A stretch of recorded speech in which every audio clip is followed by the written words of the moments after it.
Hi, everybody. Good morning again. So, as Guy said, we're starting a new series called True Stories. Super excited about this. We're going to be going through the Gospel of John for the next few weeks leading up to Easter. Easter is just right around the corner. It's so quick. Anybody here, your first time to Venice Church was at Easter? Good. Yes? Good. Okay, one of you. I'm not going to ask that next service. There's only one. Undermined my whole thing that I was going to say after that, following that, but we're certainly glad that you are here, Meg. So we're going through the Gospel of John, and really what we're going to be challenged is a call to move from hope to belief. That we would be challenged to believe something and not just hope in something. Hope is good. Hope is a good way to live your life. Some of you are hoping this service does actually only take an hour this morning if you're here the first time. Hope is a good thing. We like that. You might hope for a meal to be good, right? When you go to a restaurant for the first time. Anybody hope when you go to LAX that your plane actually departs on time, right? You're hoping for that. That'd be really nice. Yeah. How many of you hope the person actually shows up on time for an appointment with them? Right? I'm speaking to some of you intentionally right now. We hope. Hope is good. Hope is fine. Hope is a good quality to have in life. But belief is something altogether different. Belief is based on evidence. So it's not just hope. If you ever wonder why the stories about miracles are important, there's a simple answer for you: because human beings are skeptical. I know I am. We're wired to kind of question things until we see proof of it, right? How many of you know the statement? See if you can finish it. If it sounds too good to be true, it probably is. That's right. The modern phrase for this is pics or it didn't happen. Show me a picture or I'm not believing you. Your friend comes up to you and says that she met Beyonce and you say pics or it didn't happen, right? You got a friend comes back from vacation in Hawaii. They say, yeah, I was on the North Shore. I surfed a 25-foot break at Pipe. Pics, or it didn't happen. So he says, I got front row seats to the Lakers game. And you say, hopefully it wasn't this season. Right? No. Pics, or it didn't happen. So we are on the internet looking at some of these things, like you just don't believe it until you see it. Here's a couple of them. This is the oldest excuse in the book. Somebody says, my dog ate my homework. And we say, pics or it didn't happen. It happened. It happened. Okay. When I was a kid, I played chess with Morgan Freeman. Pics or it didn't happen. Come on now. And look at the shirt the kid's rocking. He's got to be proud of this moment or he wouldn't show that slide, that's for sure. Somebody says, my dad once wrestled and pinned Chuck Norris. I say, pics or it didn't happen. I see it, but I still don't believe that somebody did that to the infamous Chuck Norris. Okay, how about this one? My friend and I got a picture with Kanye. And you say, pics or it didn't happen. Who doesn't want to be in that picture right there? That's so funny. My last one, somebody says, hey, you won't believe it. I got in an elevator and it was me and Nicolas Cage. And you're like, pics or it didn't happen. I want to take a moment though and just look at those beads for a second. I'm hoping this is Mardi Gras, or it just doesn't make sense what's going on. So that's reality. Again, belief is based on evidence, and it's also based on the confidence of the person the confidence we have in the person who's telling us this thing, or whatever it is. There's been times, and because you can be cynical, there's been times where I've heard somebody or even a preacher say something about something miraculous that happened. It was a miracle, and they talk about it. And to be honest, even for me, I'm going inside. I'm going, man, I hope that's true. That's cool. It's like, oh, I wonder if it's true, but I hope it is. But there's skepticism. Until I had a friend of mine call me, a pastor friend, and say, Mark, this girl in our congregation has been a part of our community for a number of years. She is severely deformed with juvenile arthritis. And last night we prayed for her, and she came to us this morning completely healed, 100% healed, everything straightened. And when I heard it, I immediately celebrated because I knew this guy. I knew this pastor. I knew him to be a man of integrity. And so I celebrated. And then when I saw her for myself about 3 months later and I looked at it, I was like, yay. But I didn't even in that point need to see it in order to believe it because I trusted who it was that was telling me this. John, in his gospel, he's not asking us to hope for something without evidence. John was there. He was there. He was an eyewitness. And all throughout his gospel, he doesn't just tell us what happened. He's telling us why he's telling us what happened. Let's look at it. John chapter 20, verse 30 and 31. He says this, Jesus performed many other signs in the presence of his disciples, which are not recorded in this book. But these are written that you may, what? Believe that Jesus is the Messiah, the Son of God, and that by believing you may have life in his name.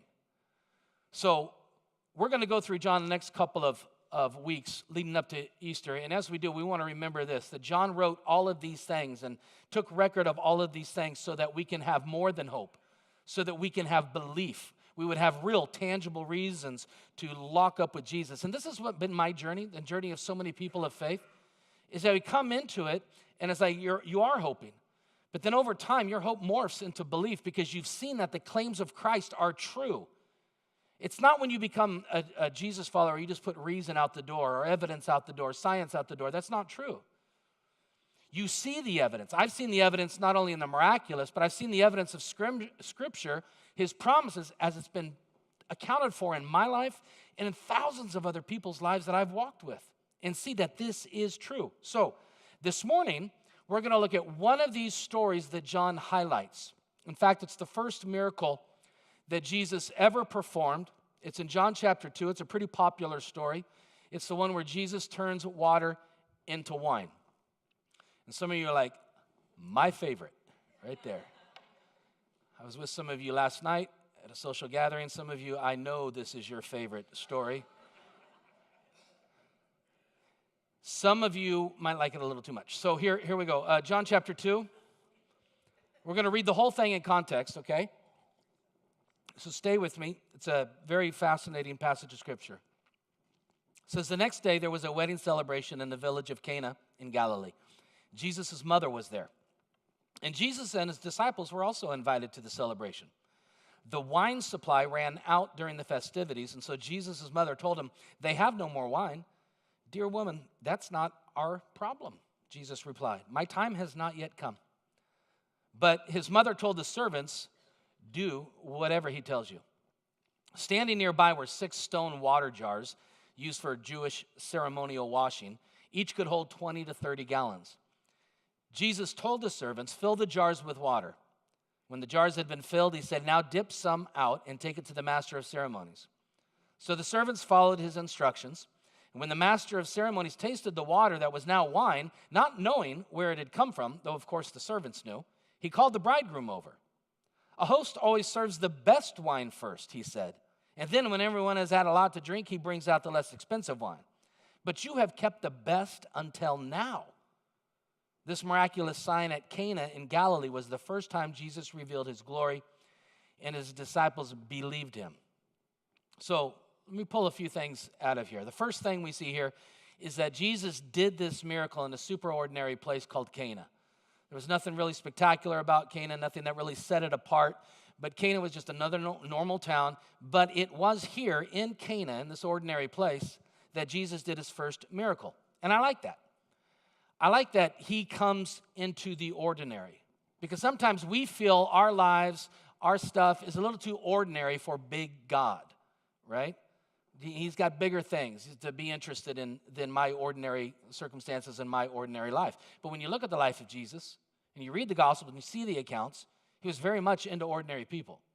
whether it's hanging out with fishermen or spending time with that woman at the well or loving on children. He was into the ordinary. Jesus comes into the ordinary, everybody, in order to do the extraordinary. That's what he does. That's what he delights in doing. So the place was ordinary. Just a little town called Cana. What he used for the miracle was ordinary. How much ordinary can you get than water? So he used water. And these waters were in these very normal, ordinary cisterns. They were bowls that were used for Jewish ceremonial cleansing. And so there's just these 6 containers that were here. They used them ritualistically, not just to wash their hands with them, but they were somehow impure if they didn't cleanse themselves with it. It was a ritual of doing this thing. And I kind of like that because what Jesus did is says, look, I'm not into your rituals. In fact, he's not into religion at all, to astound you. He wants to take what some people have made a very religious, traditional, ritualistic thing in their lives and bring life to it and transform it. So it's not ritualistic. It's not just something traditional. It's something living. That's what Jesus wants to do. He's not against religion like that. He's saying that was never meant to be what I want for you and me to have. So what else he used was ordinary, is that he used the servants to do this miracle. They were just the hired hand. They were there hanging out. And where he was when he did this first miracle, where was he? At a wedding in Cana. Again, nothing. How many of you have been to a wedding? Weddings happen. They're wonderful, but they're not extraordinary. They're normal things that happens. And he went to this wedding and did it. Jesus is all about, again, invading the ordinary. So where did this miracle take place? At a simple wedding celebration. But why was he there? I mean, he's God in the flesh. He's got 3 years to publicly display and touch the hearts of mankind. 3 years. And you're hanging out at a wedding. I'm thinking you'd be speaking to the masses or something like that, which he does on occasion, but he's also here doing this. And we might think you got to be doing other things. You got a pretty important mission, and you're just here, with these kids celebrating a wedding and family and friends and just guests and eating and drinking. Why was he there? It says why in the text. Because he was invited. Because he was invited.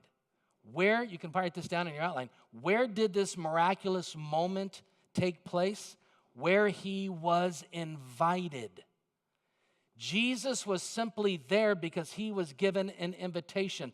It's amazing where God will go when he's invited. Where he will show up in our lives when he's invited. What parts of your heart that he wants to heal when he's invited. And here's what I kind of noticed with the scripture too, is that they didn't wait till the crisis and then say, oh my gosh, somebody go find Jesus, go call him. Where's he at? They didn't wait for a crisis to invite him in. They invited him into the ordinary, into their lives, into their community. And when the crisis happened, he was already there. So it's just like you don't wait to learn how to swim when your boat capsizes in the ocean, right? You learn how to swim in the ordinary, like in a pool. So let that linger for you just for a second. We don't want to wait for the crisis when we really need a miracle, we really need this, then to try to find Jesus and invite him into it. What's a better way to live is we want to have a lifestyle of walking with him, inviting him into the mundane, into the ordinary, to the everyday stuff, so that when something does happen, he's already there. He's already there.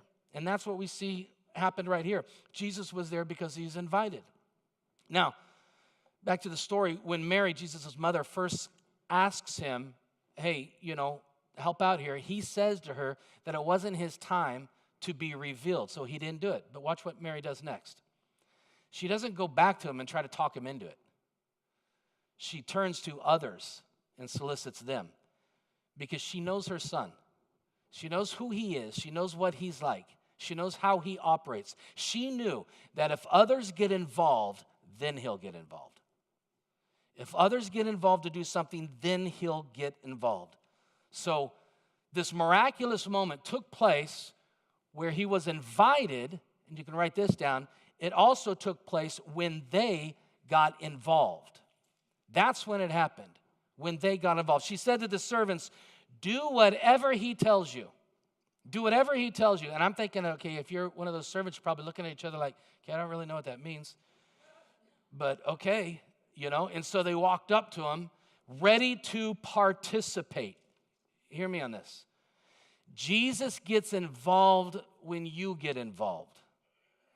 Jesus gets involved when all of us get involved. And I want to hang out here just for a moment, because here at Venice Church, as well as all the churches in our network, we have these core values that we have that guide us. There are guiding principles, guiding values for why we do what we do and what it is that we're doing. And one of those core values that we have is, we call it play your part. That everybody has a part that they contribute and that they play. That's throughout all of our churches. Play your part. It's simple, because it's the way that we reach our community for Jesus. The way that we reach our community here for Jesus is that everybody plays their part, has a part to play. Write this down in your outline. Play your part means this: we are not called to do everything, but everyone is called to do something. How many of you say, right on? Okay, 5 of you. Good. We're gonna get some more of you, though. Here's what it looks like around here. Every week, people are serving in some capacity around here in order to make space for others to come in and experience Christ, right? Every week, that's happening.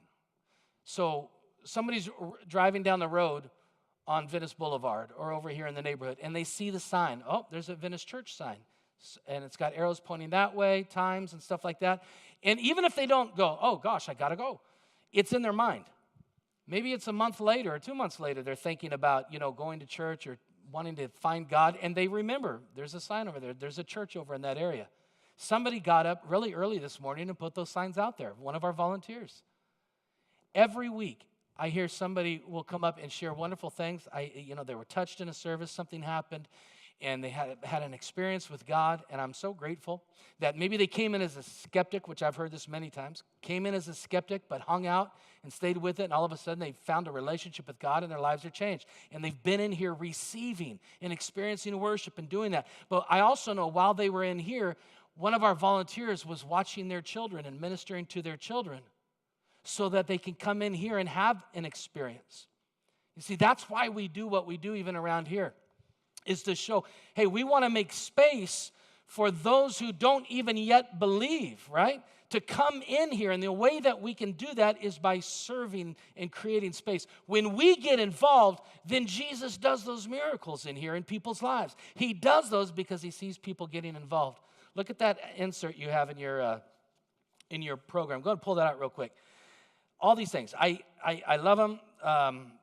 It's people running the soundboard. I'm just bragging on all of them. Greeting, ushering, working with students. People after services entering data so we can stay informed. Security, facility care, all these things. Taking care of kids. Volunteers every week are getting involved, and Jesus gets involved. What we're going to do here today after the service is we have, you may have walked in and seen the different kind of tables, the setup. We've got all of these different ones. We've got 6 different tables set up. Some are here and some are out in the foyer, where you can check one and say, hey, sign me up, every Sunday for a lifetime commitment. See, I think that's why some people don't. They're like, oh my gosh, I don't know, I can't commit. Like, even if you do it once a month, What's really cool is we got Easter coming up in just a few weeks too, right? We're going to have 5 services over the course of that weekend, a Good Friday, and then 4 on Sunday. We'll have probably over 1,000 people in here on Easter. And so we need to double or triple our resources. Maybe this is a great opportunity to say, you know what, I'll help. I'll put out some signs, or I'll stand at the door and greet some people, or make some coffee, or watch the kids and do that. I'll help and be a part of that. Check that and go to one of the tables afterwards. All right. So this is good. We only do this maybe like once a year where we have a ministry fair, so today's that day. Aren't you glad you came? All right. All right, let's make this point personal too, because you already may be serving and involved in practical ways. But let's make this personal. Maybe you're inviting God into some things in your personal life, but maybe you're not getting involved. Maybe you've invited him. Hey, Lord, do this. I want you to do this. Please help me do this. But maybe you haven't get involved. Maybe you're praying for a miracle in your marriage, but you also have to ask, am I involving myself in that process? Am I forgiving? Am I building my relationship skills and my communication skills? Maybe being involved means I solicit the help of a third-party counselor, or we go on a marriage retreat. Am I doing what I'm called to do? Maybe you've prayed, Lord, be involved in my finances. Help me, God. I'm struggling. This is L.A. It's hard to make a living and live here. Lord, would you help me in my finances? And you've invited him into that, but are you getting involved? Are you being a good steward of your finances, right? Or are you racking up debt? Are you faithfully giving him the tithe and living a generous life? Because that solicits him. When we get involved, he gets involved. He didn't do anything until the servants came and brought him this, or came ready to participate in the miracle. That's what he wants to do. It could be that you're praying for God in an addiction. You want to be free from this thing. That's good. Invite him into that, but get involved in it. Like we have a Celebrate Recovery program every Friday night, and come to it. Be a part of that process. Do your thing. He gets involved when we get involved. I'm looking at Vinny and Giovanna out here. I know that they have they're our Brazilian couple. There's a lot of Brazilians in West LA and even in this church. But I remember Vinny talking about how he really wanted to reach Brazilian community. And so they started inviting God into that. Lord, help us. Lord, help reach our friends, family, people in this community, and they speak Portuguese. So they can't really relate to the English services, right? And so they did that, and then he took it a step further, and they created a group. And so now they got this Brazilian group, and the group is morphing into a church. So we're going to see, we believe, by God's grace, because they got involved, we're going to see a Brazilian congregation form. And they do their services right now, yeah. All in Portuguese. I don't understand a word they say, but their food is wonderful. Right? Listen, I don't know what it is for you. Maybe it's practical for you, maybe it's personal for you, but the miraculous moment happens when he was invited and when they got involved. That's when the miracle happened. All right, back to the story. Jesus is invited, others get involved. The result is that ordinary water is turned into extraordinary jars of wine. Wow. And some people wonder, why wine? Why wine? Why wine? It's a very simple answer. Because Scotch had not come along yet.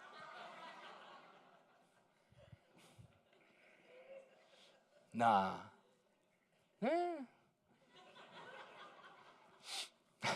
I think wine, for no other reason, just to upset the apple cart of our religious hearts. I could talk about it. Some arguments on that. The church makes a big deal out of things. It just should not make a big deal out of it, But truthfully, one of the reasons that I think is so powerful that Jesus turned the water into wine, because you all know this, wine takes time. It takes time to have wine, to make wine. You got to care for the soil. You got to care for the vines. You got to harvest them, right? You got to stomp them and crush them, get them down. They got to ferment. It takes time. Wine is a process. And so what he did with this miracle is he said, look, I transcend the laws of this universe. I transcend that. I trump those things. I'm God. I work in the miraculous. What can take humans years can take Jesus an instant. It can take him just an instant to do. That's who our God is. He displayed his authority over the laws of this world time and time again. And whether it was walking on water or even to the degree of raising the dead. What he was communicating and says, when you bring me into the equation, forget what you already know. Because I'm God. I can bring life to death. Water to wine, that's not hard. I'm God. I work the miraculous. Never forget. We're very practical around here, very casual. Our faith is very real to us. But never forget, friends, Jesus is a miracle worker. He is a supernatural God. He works miracles still today. And so pray for the miraculous. You say, well, I didn't see him get healed. Keep praying. Don't stop. He doesn't always work miracles the way we want him to. I know he doesn't do it the way Mark wants him to a lot, but he's a miracle worker, and pray for that. That's the kind of God we have. Now, after this miracle happens, and he does that, and he turns the water into wine, he invades the ordinary, the natural, makes it supernatural. He's invited. They get involved, and this miracle happens. After that, the MC gets up, the master of ceremonies, and he says this, hey, a host always serves the best wine first. This is crazy. He said, and then when everyone's had a lot to drink, and they can't tell the difference, he brings out the less expensive wine, but you've kept the best until now. This is totally radical. We live in a world that's like this, where there's an overpromise and an underdelivering, right? Where it's always the introduction that is so cool. You know, the claims, take this pill, you're going to lose 40 pounds in 40 days, or this one over here, 30 days, and your life is changed. It's not a miracle pill. It's a delusional pill. That's just not how it works. The claim is always so great. You ever been to a concert and it was like set to be the epic event of the year, and you're like, this was rank, right? I went to a movie not too long ago based on the Rotten Tomatoes score and based on some other Oscar buzz and everything else and reviews, and I went in and I was hoping for 2 hours, because I love movies. I was hoping for 2 hours of engagement, and it was 2 hours of brutal anguish, waiting. Maybe it's going to make sense pretty soon, what's going on, right? Whatever it is. There's a hotel thing. Anybody like get deals on hotels? I love to get deals. I get deals on everything. The only one I don't go to is the one where it says, trust us. It's a popular one. It's like, no, pay for it now, and then we'll tell you what hotel you got. No. Picks or it doesn't happen, right? So there's this overpromise in our culture and an under-delivering. Well, Jesus is this. He will do more. They weren't expecting that. He could have just done whatever. You know, he could have made it drinkable water. He could have made it diluted down wine, right? He didn't. He made it the best. This is our Jesus. He over-delivers, guys, in our lives. There's no author who could write a book that could describe how wonderful he is. There's no song, and I love our songs, but there's no song that can really capture just how amazing he is. I can try, and I do try, on a weekly basis to try to communicate just how amazing, how true he is, how utterly, ridiculously wonderful and good he is to us. But it pales to really explain and introduce who he really is. However good that introduction is, or that song in that book, or that message, or that whatever else, he's still so far supreme over it. And he wants to prove that in each one of our lives. He introduces, he says, this is who I am. We introduce through song or through message or through books, and we tell. But he's like, he's even better at the end. He's better than the introduction. The introduction is enough to get us interested, but give him a chance. Invite him in, do what he says, and he'll prove he's even way more than you ever imagined. And if he wasn't, then wouldn't many of us have turned and walked away by now? I mean, my gosh, all these years you still haven't supplied? You still haven't done it? No. There's nowhere else I'd rather be. And many of you would rather be, because he proves again and again and again to blow us away, to make us undone. There's times with the Lord I'm just like, you're crazy. You're reckless with your love and your grace and everything. You break me up. You're good. And he keeps saving better wine. And the better comes, and the better comes, and the better comes. He can be counted on. That's it. He can be counted on. I want to ask the band to come on up. We're going to close with a song today, just so we can have a moment to reflect on this. Today, will you invite him in, and will you get involved? I believe that Jesus has come, and he wants to do something new, something you haven't seen before. He doesn't do things the same way he did the last time, or use the same person he did, or he's going to even use you the same way. He wants to do something new. Will you invite him, and will you involve yourself personally and practically, and watch what God wants to do? Take out your outline. We've got 2 more fill-ins. I want to give those to you real quick. This week I want to challenge each of us. Where can we invite him? Invite him into the worries of your heart. Invite him into the ordinary stuff of your life so that he's already there when crisis does happen. Invite him into your families. Invite him into your marriage. Invite him into your spiritual life. Invite him into your finances. Where we can invite him. And how can we get involved? Are we participating in our faith? Are we involved? Are we believing that God will do something through you, through your obedience, through your movement, through your involvement? It could be very practical, like around here, just playing your part, doing. You morph from being consuming to contributing, saying, you know what, I'm going to do something. If everybody does something, God can do anything. And so it's just doing our part. Are we going to do that? But also, we want to invite him into doing our part personally in the things that he's calling and wanting to do in our lives, taking a step of faith before you see the end result, that you step out in obedience. How can you be more involved in the miracle that you're asking him to perform in your life?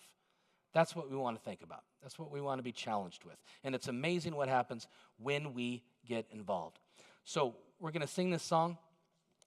And here's what I want you to do. I want you to take your eyes off of just what is, like what's obvious in your life. Okay, this problem, that thing. And I want you to place your eyes, place your thoughts as we sing the song on how amazing he is, on who he is. And let's invite this God into our lives to do this work in our lives. Ready? Let's all stand and pray.